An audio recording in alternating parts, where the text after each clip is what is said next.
Hello everybody, this is Miranda the Hybrid, and welcome to Art Talk Thursday.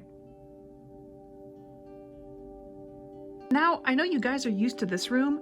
This is usually where I record all my Art Talk Thursdays from, but today we're going to be taking a little trip into my traditional studio. Because today, I want you guys to learn about proper arm techniques and making sure to take care of your body.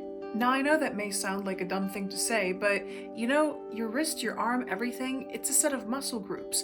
And just like when you exercise, you need to make sure to stretch, take care of, do everything you can to maintain and preserve the top level of performance you can get out of what is, honestly, your most important art tool. And that also includes your eyeballs. So here, I'm going to show you some techniques to stretch your arm, to warm up before you draw, and then post-care. Okay, so some of this might be kind of awkward, and if you're embarrassed to do weird physical motions in front of other people, just find a private room. Hide in a cardboard box while you warm up for art. Okay, so first thing you want to do is just a nice stretch. Roll your shoulders. That always helps me. Now I know this might sound really funny, but one of my drawing professors had us do this, I think in first year, the foundation year, every time before we started drawing. And you shake it out a little bit, and this is, left hand, right hand, same exact thing. You want to roll your wrists a little bit, extend, and pull in your elbows. I feel like some sort of exercise instructor right now. And I personally like just making sure that everything's popped. I'm one of those people who just pops every single knuckle. Now, these are the muscles here in your forearm that are doing the most work. So make sure to stretch out sideways and get a nice stretch in there. These muscles, especially right in here, that pull your hand downwards, and these muscles on top that pull your hand and control your fingers, you need to really make sure those guys are nice and loose and comfortable. And so you do the same thing like this. Carpal tunnel, that's what it's called. Yeah, if you have carpal tunnel, or actually if you don't do this kind of stuff and don't make sure to stretch out and exercise yourself, you are at risk of carpal tunnel. And I'm pretty sure at some point I'm going to get it, because honestly, I don't warm up before all of my different art things. So just get your arm nice and loose. And if you want, remember, okay, another thing, your back is part of this business. So you want to make sure your back is in good shape too. And you guys know what that means. I really do feel like a fitness instructor right now. Okay. Oh, did you hear that? My back just went wha-pang. Okay, just make sure, stretch downwards, do a nice cat back, touch your toesies, hold it for a few seconds. I can feel all the way in the back of my calves. This is pretty intense. And then just round up and come back. So that's a nice bit of self-care before a drawing session. Now, we need to help our eyes and our hands coordinate. And this is something you might have seen if you ever watched the Art Block Friday live streams. Half the time, I will start by doing a warm-up. You can do this warm-up either traditionally or digitally. For me, I like using a giant piece of newsprint, especially if I'm about to do traditional art. Now remember, when doing this, you want to move from your shoulder, never just do wrist movements.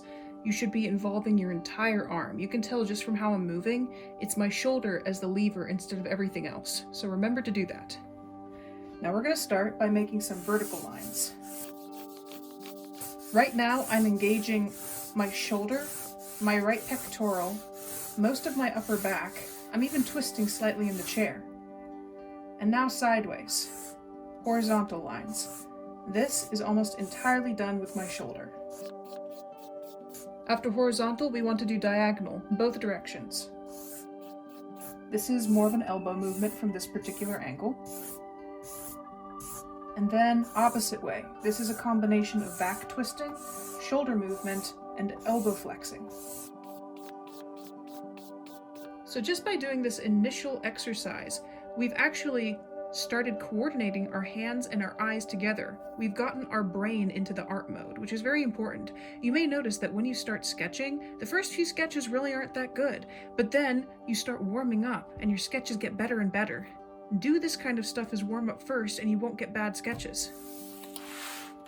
Next thing we want to do is some circles. Now, I know lots of people for tiny details do itty-bitty circles like this, and that's actually really straining these particular forearm muscles. What I want you to do is move either from your elbow, like this, or from your entire shoulder, like this. So just start wiggling your body, essentially. You can probably see my entire desk wiggling back and forth right now. I am going to not hold on to the desk so that the entire thing doesn't wiggle in your guys' vision. So we got some circles going on. Next good one to practice, S-curves. Just do a few S-curves, get that curve in there. Now do it the opposite way, because if you train your brain to only do it in one direction, then, well, it's kind of going to get stuck and you're going to have a weak spot in your art skills. Next, C-curves. Just get a few of them in there. Left, right, up, down. And if it's difficult for you to do a C-curve in any particular direction, do more of them. Don't avoid it. For instance, the down C-curve is the most difficult for me, so I'm going to do a few more of them, just to start training my brain into feeling okay with that particular shape.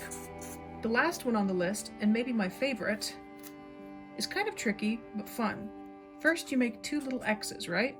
Now lead from an outside spot and go inwards and try hitting that X.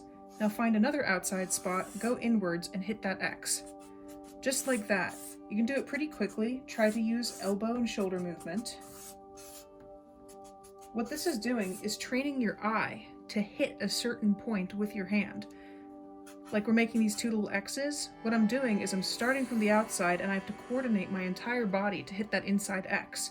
And if you do it really quickly, it gets even harder. So try those a few times and try going from different angles too. So far I was doing mostly right to left. So let's do it from an angle that I'm comfortable with. And see, I actually did it the wrong way in this particular time. Let's do it this way.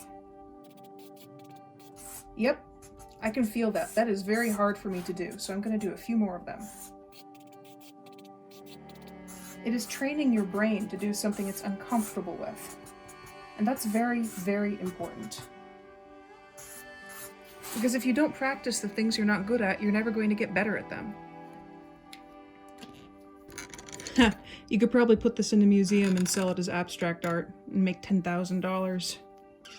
And of course, after you're done drawing, make sure to do those same exercise and stretching steps that I showed you, because you have been sitting for a very long time drawing from your hand and your arm and your shoulder. Those guys can get really tight after a while, especially when you don't take care of them. Treat your body like a machine. A machine needs maintenance. We are meat machines. There are other good drawing practices you should keep in mind. I know that some of us will sit down and draw for like 4 or 5 hours, even sometimes more, and not stand up. We just really get zoned into our art. It's very important to stand up once an hour and move around. There's actually been studies showing that you can get blood clots and other really nasty things from sitting down for too long. The thing I like doing is having a whole cup filled with water, and once I drain the water by sipping on occasion, it's time to get up and move around, and that also makes me get my water in for the day. And after I'm done on a particular day, I will sit up, walk around, maybe go on the roof. Don't tell my landlord. I even have an exercise bike downstairs and some weights. So you just make sure to keep yourself moving. I don't care. This goes for any person in any physical shape. I don't care if you are the son of Schwarzenegger or you have just come out of the womb. You really need to make sure you're standing up and taking care of your body while you draw. It turns out that sitting is worse for you than smoking. Alternatively, we could do a treadmill art challenge. That might be entertaining. So I'm gonna turn this off and let's move back to the other room. Ah!